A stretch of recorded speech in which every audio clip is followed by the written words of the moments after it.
Buenas tardes, estamos aquí con Galileo Florido, coordinador local de Izquierda Unida en Córdoba, y que nos va a hablar un poco sobre la figura de Marx.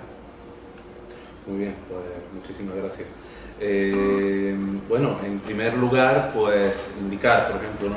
Nosotros como organización, como Izquierda Unida, pues cuáles son los fundamentos ideológicos que nos motivan a seguir existiendo y trabajando como organización política. En esos fundamentos ideológicos, señalando que Izquierda Unida es una coalición de partidos donde lo integran diferentes movimientos sociales y diferentes partidos políticos, pues nosotros no tenemos una definición tan clara ideológica, no tenemos esa definición como marxista, como organización, porque además esa definición ideológica sí la tiene claramente marcada el Partido Comunista. Pero sí que el Partido Comunista de España es una de las organizaciones integrantes, fuente y motor principal, además de Izquierda Unida, desde su fundación hasta hoy. Y lógicamente, pues Izquierda Unida se basa en esos principios ideológicos y científicos. ¿Por qué digo además científicos? Porque esa es la gran diferencia entre lo que hace Marx y han hecho el resto de filósofos de la historia. Marx hacía una interpretación clara en la que decía, a modo de consigna, en la que decía que los filósofos hasta el día de hoy lo que habían hecho era interpretar el mundo, pero que este era el momento para comenzar a cambiarlo, para transformarlo. Entonces, Marx lo que hace es un análisis de todo el sistema capitalista, de la historia de la humanidad, y a partir de ahí genera una alternativa. La genera basada en unos principios, como digo, científicos. Por eso el marxismo, o mejor dicho, la figura histórica de Marx, porque el marxismo es la corriente ideológica que luego surge del estudio de este ser humano, de este ideólogo. Marx, su ideología, como digo, pues es absolutamente científica, ¿no? Por eso tiene toda la vigencia. Mientras que exista la contradicción fundamental, que es la contradicción capital-trabajo, mientras que exista la lucha de clases, mientras que exista una clase oprimida, que es la clase obrera, y una clase opresora, que es la burguesía, pues tiene vigencia, tiene sentido la existencia del marxismo. Por eso nosotros somos, como lo interpretamos las organizaciones de izquierda, como lo interpretamos las organizaciones comunistas o del espectro de la izquierda, lo que somos es una herramienta al servicio de esa clase oprimida, al servicio de la clase obrera. Por eso, eso digamos que son los principios, los elementos fundamentales en los que nos sustentamos como organización política. Y estos elementos, porque están en coalición con el PSOE en el gobierno de Andalucía, ¿cómo estos elementos, estos fundamentos se llevan a cabo en vuestro gobierno? Bien, ahí aterrizamos en otra cuestión distinta. Por un lado, como digo, está el elemento ideológico, filosófico, ¿no?, científico de análisis, y por otra parte llegamos a las praxis o a las coyunturas políticas, ¿no? Aquí quizás también deberíamos de tirar de otros grandes teóricos y praxistas, marxistas de la historia, como pudo ser Lenin, que también Lenin, que fue el gran revolucionario de la historia, y el padre, digamos, de la revolución soviética. Una de las cuestiones que planteaba, también, como decía antes, casi a modo de consigna, siendo muy breve, una de las cuestiones que planteaba era la combinación de las formas de lucha. Había que combinar también la institución, aquello que te da la legalidad, aquello que te da el mismo sistema capitalista, aprovecharlo para ir construyendo hegemonía, para ir construyendo conciencia social, para ir construyendo conciencia de clase y para ir dando la batalla y la lucha, digamos, para aprovechar las propias contradicciones que tiene el mismo sistema capitalista para poder ir avanzando hacia un sistema distinto que sería, en este caso, el que nosotros creemos que sería el sistema socialista. Por tanto, estamos en unas instituciones, eso no se nos puede olvidar, unas instituciones burguesas, en unas instituciones que están diseñadas por y para la clase dominante del sistema, y unas instituciones que tienen un continente determinado, de donde no te puedes salir dentro del marco de la legalidad, evidentemente. Por tanto, en esa coyuntura, a nosotros como organización nos interesa, queremos estar para gestionar y gobernar de otra manera, pero sabiendo que el proceso revolucionario de transformación no pasa por estar en las instituciones. Y en eso pues sirve apoyarse en organizaciones también, como puede ser con el Partido Socialista Obrero Español. Ahora bien, como digo, existe una contradicción fundamental entre nuestros principios ideológicos y el hecho de estar en un gobierno, en este caso en un cogobierno, con un partido como el Partido Socialista Obrero de España y en una institución pues, como la Junta de Andalucía. Y a día de hoy, estamos a poco más de un mes de las elecciones europeas. ¿Cómo presentáis este proyecto, estas elecciones? Pues las presentamos, como decía al principio, ¿no? Las presentamos como una herramienta, como la única alternativa y la única herramienta real que pueden tener la clase obrera, ¿no?, para entrar en las instituciones, para entrar en los gobiernos que son los que nos están oprimiendo, que son los que nos están recortando, que son los que nos están imponiendo con todas las carencias democráticas, porque recordemos que además nos dicen que al final quienes nos gobiernan pues son los banqueros, son los grandes lobbies de medios de comunicación, que son personas que jamás nosotros hemos elegido democráticamente, ¿no? La democracia, que significa el poder en manos del pueblo, jamás hemos elegido democráticamente. Entonces, con todas esas carencias que tiene este sistema, pues nosotros nos ofrecemos, como decimos, como una herramienta para, desde esas instituciones, con todas las contradicciones y con todas las limitaciones de una institución, poder llevar esas políticas que representan a la mayoría social, a la clase obrera. Ahora bien, seguimos considerando, nosotros como organización creemos en un proceso revolucionario, y el proceso revolucionario al final es que la sociedad se empodere, genere tejido social, eleve su nivel de conciencia, se lance a las calles y se vaya a la toma del poder real. Nosotros nos ofrecemos como una herramienta para el gobierno, pero el poder es otra cosa radicalmente distinta. Y entonces, ¿cómo considera que la ideología marxista ha evolucionado desde su inicio, desde su creación, digamos, con Karl Marx, hasta la actualidad? Eso enlaza también con lo que planteábamos al principio. La filosofía burguesa, o lo que por norma general se estudia en las distintas universidades, porque en las universidades de economía o de derecho se estudia la figura de Marx, o en filosofía o en ciencias políticas, se estudia esa figura de Marx, pero se hace con una perversión tremenda, y es que se analiza como algo estanco y por tanto algo trasnochado. O sea, es algo que se hizo a finales del siglo XIX con un capitalismo incipiente para los obreros de la Comuna de París, para tal, y bueno, aquello ya se desarrolló. Ha habido algunas experiencias a lo largo de la historia que han podido salir con más o menos éxito o han podido fracasar, pero bueno, es algo estanco, ha formado parte de la historia y ya está, digamos, entendamos, superado. ¿Cuál es la grandeza del marxismo? Lo que decíamos al principio, su raíz científica. Al ser un instrumento científico de análisis, sirve para todo tiempo, en todo contexto, en todo país. Por tanto, el ser humano ha ido desarrollando, el sistema ha ido evolucionando y el ser humano ha ido evolucionando con él, lo ha hecho evolucionar, mejor dicho. Pero el marxismo tiene plena vigencia desde el punto de vista en que no es algo estanco ni es algo que se haya escrito para un contexto determinado, sino que forma parte de ese análisis científico para saber interpretar la realidad que nos toca vivir y transformarla, ¿no? Y hacer la alternativa. Y de esta filosofía de Marx, ¿cuáles aspectos se pueden considerar utópicos y cuáles se podrían aplicar de una manera efectiva? Insisto en lo planteado al principio, el carácter científico de la filosofía marxista. Depende de cómo entendamos también cuando decimos la palabra utopía. Si nos referimos a esa isla a la que queremos llegar, pues toda la filosofía de construcción de un nuevo sistema al final es una utopía. Pero eso no quiere decir que sea algo irrealizable o que sea algo imposible. O sea, como digo, la maestría de Marx es haber generado, pues eso, un sistema de pensamiento científico y de análisis científico.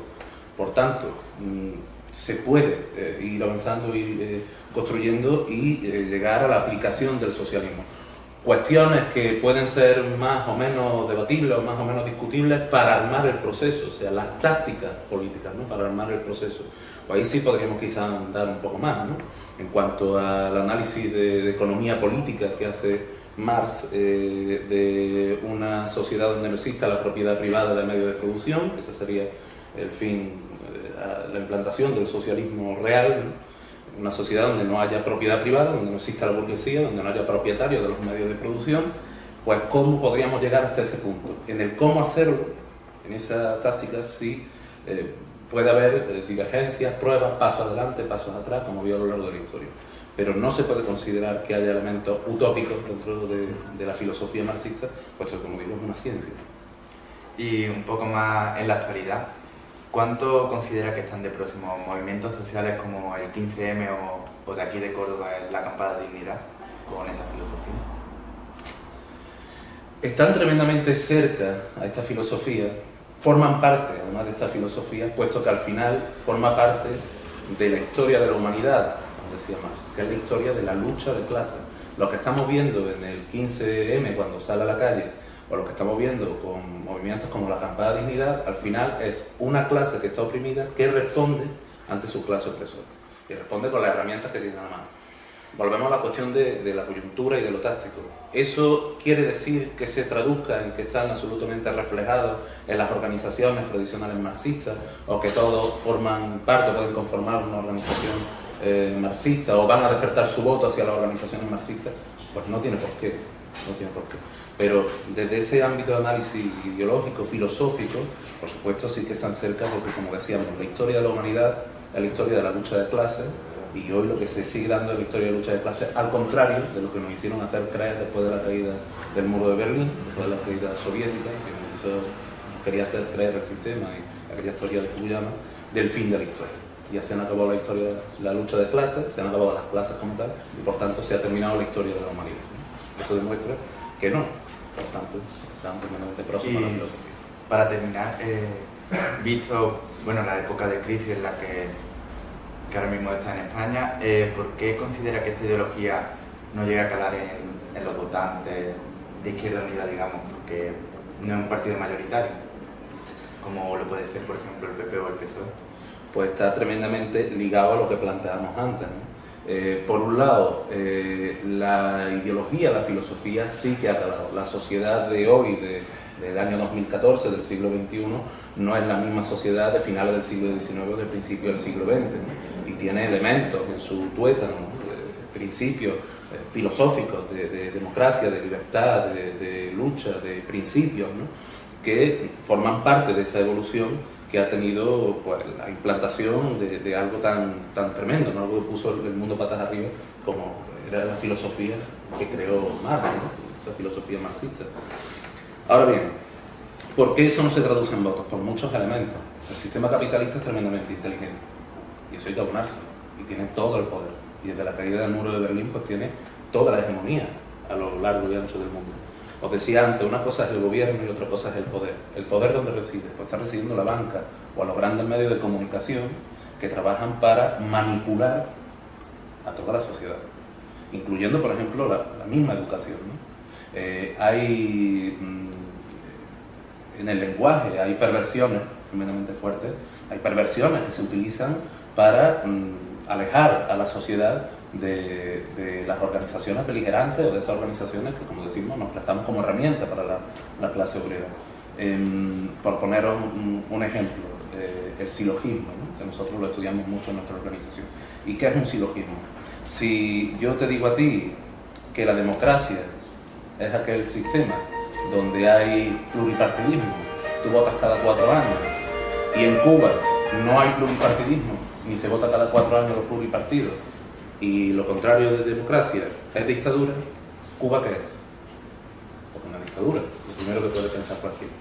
Pues eso es un silogismo, ¿no? Y eso es una gran mentira, porque lo que existe en Cuba es una democracia bajo un sistema distinto, pero es una democracia radical, donde desde la base el pueblo elige cuáles son sus designios, su camino, dónde tienen que imprimir el potencial económico, dónde tienen que imprimir el potencial social, donde se defienden los principios básicos de educación, sanidad, y donde existen todas las libertades excepto una, que es la libertad de que un ser humano pueda explotar a otro, o ser propietario de otro. Por tanto, existe una manipulación tremenda a este respecto, y cuando estas cosas se plantean, la gente se asusta porque existe una gran manipulación, y es difícil que la gente despierte, solo por las contradicciones que está viviendo en el día a día, despierte como fruta madura a caer en una organización que apuesta por una transformación de sistema, un proceso revolucionario de transformación social.